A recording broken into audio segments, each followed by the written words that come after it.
I plan on voting for Jim Jordan on the floor. I've been very vocal about this over the last couple of days. I personally cannot, in good conscience, vote for someone who attended a white supremacist conference and compared himself to David Duke.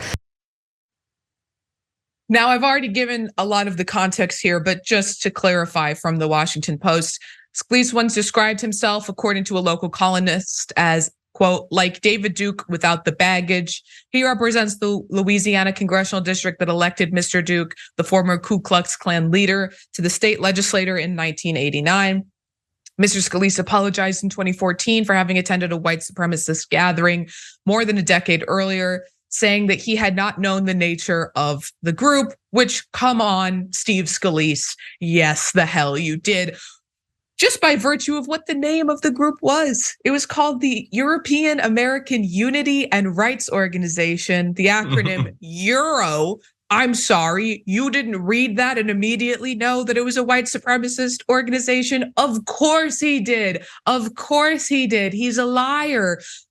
But so is Nancy Mace, who is not opposing Steve Scalise for these reasons. I mean, she supports Donald Trump. She supports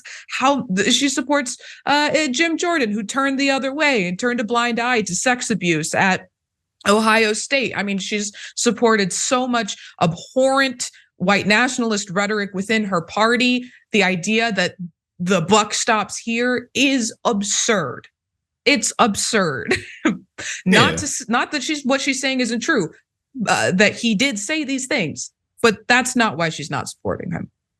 Yeah, absolutely. And because, you see that if you didn't know that much about Nancy Mace or maybe what the Republican Party's been up to lately, especially, like with the reversal of Roe and Republican politicians being adamant about 6-week bans and what have you, you would think, oh, yeah, that makes sense. I stand with it. But then again, like you said, the support for Trump, the support for Jim Jordan, it's like, when you look over all of these other terrible things, all of these other ethical problems, but that's the whole Republican Party. I mean, what moral leg do any of them really have to stand on who are a part of that? They say what they want, but even Liz Cheney, like she won't vote for Trump again, but look how much she voted with him. So like, what difference does it really make? Matt Gaetz, who said, obviously he's grandstanding, but he said, if I lose my spot, if I go down, then it will all have been worth it. Like, what is really the tangible objective difference between a Kevin McCarthy speakership or a Jim Jordan or a Steve Scalise or any of them? Like, there's really no difference other than maybe rhetoric they've said, groups that they've been publicly a part of. But other than that, the Republican Party is the Republican Party. And that you make an excellent point, because I've been harping on this for a few weeks now. The ideological difference between Matt Gaetz and Kevin McCarthy when he opposed him is non-existent as far as supporting Republican policy goes.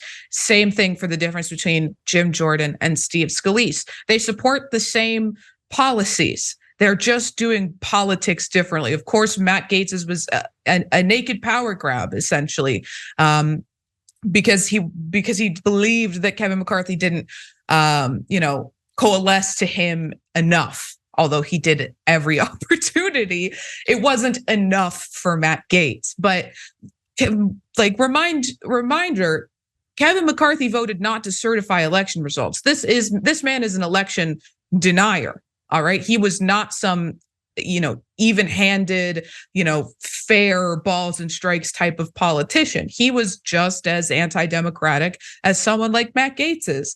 But when you ascend to that level of politics, when you become the speaker, you have to be mindful of how your actions are going to play in the swing districts, because those are the members of your caucus that are facing tough re-elections, particularly as districts are being redrawn. Districts that were more favorable to Republicans are now becoming more favorable to Democrats after these illegal gerrymandered maps are being struck down by state Supreme Courts and by the Supreme Court itself.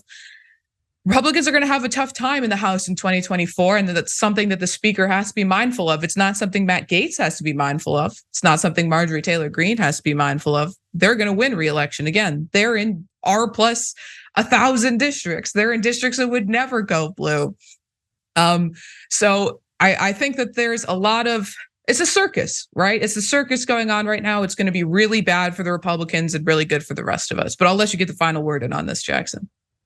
Yeah. And I think one of the points that you made about it not really making a difference for Matt Gaetz and the Marjorie Taylor Greens is, if Republicans do take losses, they can just say, look, we need to be more MAGA. We need to be more further right wing on this end of the spectrum. So regardless, they can just campaign off of it. So, because they're really just entertainment. That's kind of all they serve, especially Marjorie Taylor Greene. Absolutely. Biggest fundraiser for the Republican Party, Marjorie Taylor Greene.